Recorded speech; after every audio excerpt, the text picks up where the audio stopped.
All right, so welcome to this video. Today we'll be looking at accuracy and precision. So we have this question here to help us understand those concepts better. All right, so let's begin by defining actually the terms that I've just mentioned. So we start with accuracy. Okay, so what is accuracy? When they say something is accurate, what do they mean? Okay, so in chemistry or in physics or in any other science, okay, you're always going to have measurements. So meaning you're measuring something. It might be the length of something, it might be the volume, it might be the mass, whatever else, okay, as long as you are measuring something, okay? So those measurements that you are actually measuring will never have a correct reading of the magnitude or size, okay, or the weight of something.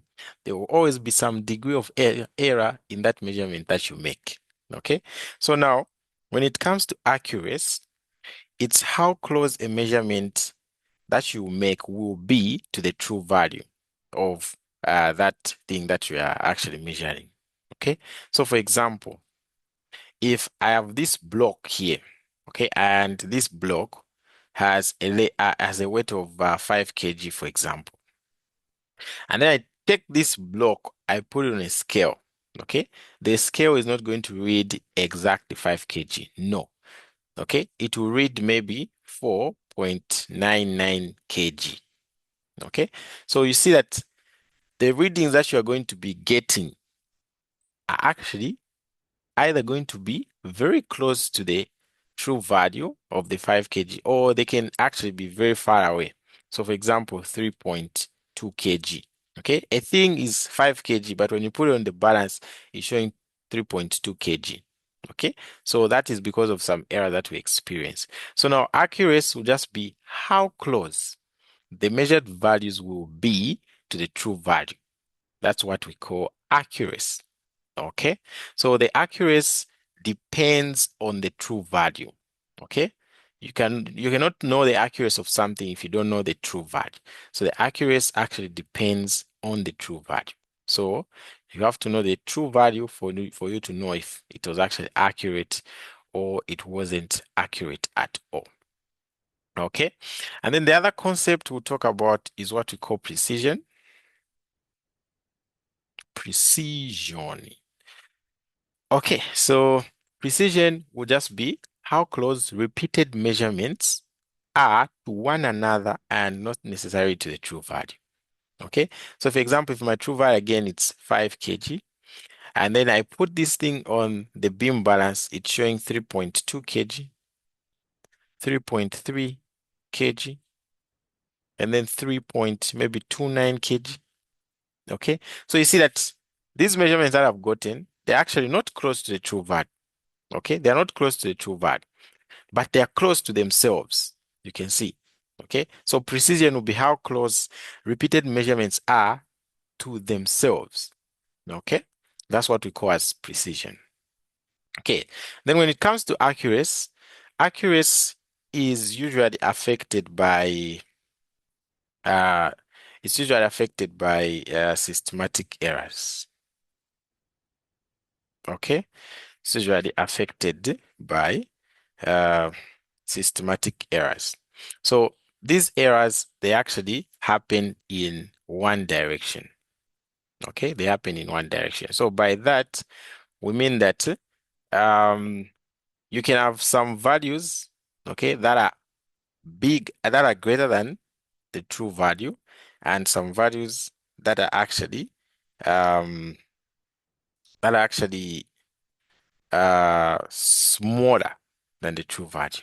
Okay, so if the true value is this, and then that measurement uh, experiences uh, systematic errors, okay, you have some measurements that will be systematic errors. It means the errors are in one direction, right? So if this is a true value, then all the measurements that you're going to be measuring, okay, will actually be either all of them will be greater than 5. So maybe you get 7 kgs, okay, 6 kgs, 6.5 kgs of this thing that is actually 5 kg. So if the errors are happening in one direction like that, then we're going to say that's systematic error. Okay. If the measurements are also happening in one direction, but maybe less than this, it's also going to be systematic error. So 3.2, like this measurement that I got here. Okay, you can see that smaller than the true value. So that is systematic because they are all small. But if you happen that you have the true value here, okay, and then the measurements of this true value actually experience some errors, and then of the measurements that you've done, you have like 6.5, okay, 7 kgs, and then you also have 4.5 kgs. Okay, you can see that here we have measurements that are less than and measurements that are actually greater than. So if you have both measurements that are less than and greater than a true value, it means the type of errors that that thing has actually experienced is what? Random errors. Okay, so random errors, they will occur in both directions. Okay, and then the systematic errors will only occur in one direction. All right, so now having explained the concept, let's look at the question here and see how best it can help us solidify our understanding. So they're saying consider the following data sets for the length of an object whose true length was 5.00. Okay, so there's student A, B, and C, and they did, all of them did 3 trials. Okay, so you can see the length in the different trials there. Okay, so now they said which student is both accurate and precise. Okay, which student is both accurate and precise. So I think I didn't mention it. So if you want to find the accuracy of a lot of measurements, then you just have to find their average. Okay, so meaning that um, you add them and then you divide by how many they are, and then you compare the average to the true value. That's how we can know if they're accurate. And then to know if they are precise, we are just going to um, just look at the measurements that we've been given. Are they close enough to each other? Then they are precise. Okay, so let's start with student A. So student A has 4.98, 5.01, and then 5.00. Okay, so if we talk about precision, we're just talking about how close these are to each other. And we can see that they're actually close. Okay, so are they precise? We are going to say yes. Okay, they are very close. Are they accurate? Okay, so let me be indicating here. So precise, we're going to say yes. Okay, so let me write it on top here so that we use it for all the students. So precise, and then here accurate or accuracy. So are they precise? Yes, because they are close to each other. Are they accurate? Accurate, we can't just judge by looking at this and comparing to the true value. No. If it was one value, we'll just compare it to the true value. But if they're a lot like this, you have to find the average and then compare the average to the true value. So the average here will just be 4.98 plus 5.01 plus 5.00. Then I divide by how many they are. There are 3. And then I just go to my calculator. So 4.98 plus 5.01 plus 5.00. Then I divide by 3. So if I do that, I'm getting this number, 4.99666 until muyayaya. So here I can see that this number will be very close to the 5 there.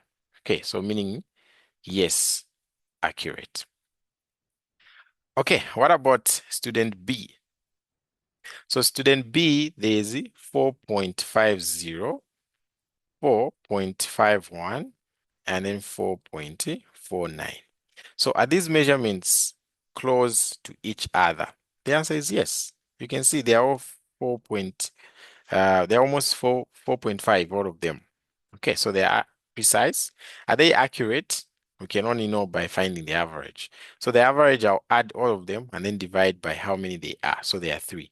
So 4.5 plus 4.51 plus 4.49, and then I divide by 3. So that is going to give me a 4.5 as my average. So now you ask yourself, is this average here closer to the true value? The answer is no.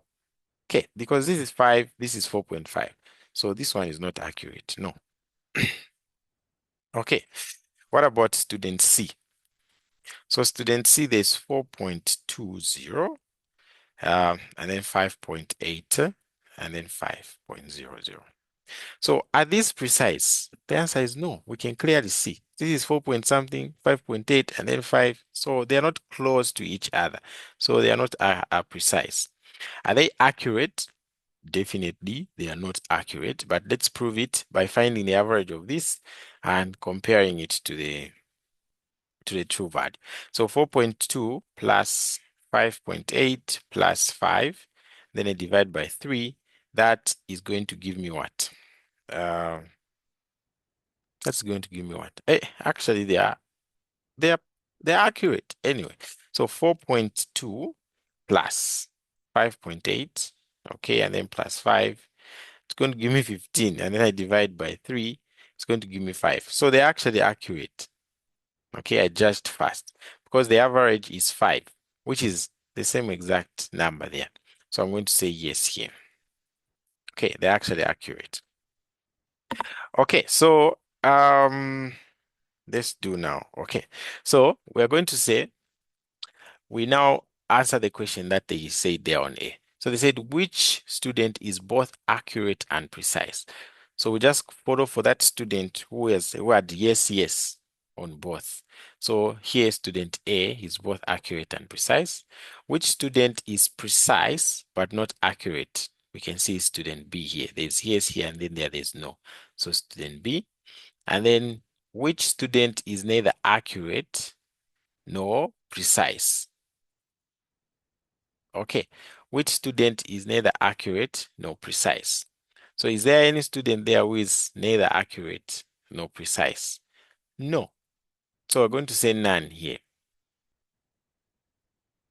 Okay, because this guy here is not precise, yes, but if I find the average is actually very close, or it's the same as the true value. Okay, and then which student encountered any errors and what type of errors? Okay, so here, that's where I was explaining the type of errors. So the true value is 5, right? Okay, so if a student got measurements below the 5 and above 5, then they experience random errors. If they got measurements that were all below the 5 or above the 5, then they experience systematic errors. So if I look at student A, okay. Okay, first we answer which students encountered any errors. Okay. So actually here, um, all of them actually encountered some errors. Okay. But what type? So for student A, you can see the true value is 5 there. Okay. And then here I have 4.98, which is below the 5. So I have 5.01, which is above the 5. And then I actually have the 5 itself. Okay. So meaning this guy here experienced random errors. Okay. So for A, it was random errors because I have measurements that are actually both below and above. What about student B? Okay. What type of error did uh, they encounter? Okay, so these ones, you can see that they're all below the 5. So they're in one direction. So student B actually encountered systematic errors because all the measurements are actually what? Below the true value. And then for student C, I can see below 5, above 5. So this one here is actually what? Student C, I can write it here. Okay. So for student C, they actually encountered the random errors because there is a value there, okay, that is above, and there's a value there that is below the what? The true value. Okay, so that's how um, we discuss or answer this part. Okay, so for A, there's some minor random errors. B, there's systematic error. Okay, and then C, there's also some some there are random errors there. Okay, so meaning that we are done with this question. So for those who like to access more videos in all the topics in math, chemistry, physics, biology, okay, feel free to head to our website, which is discretelearning.com, and you're going to find the videos there, the past papers, and also the videos for the tutorial sheets. Okay, so thank you so much for watching this video. It has been Tutor Poul Solutions. Until next time, I was there for you.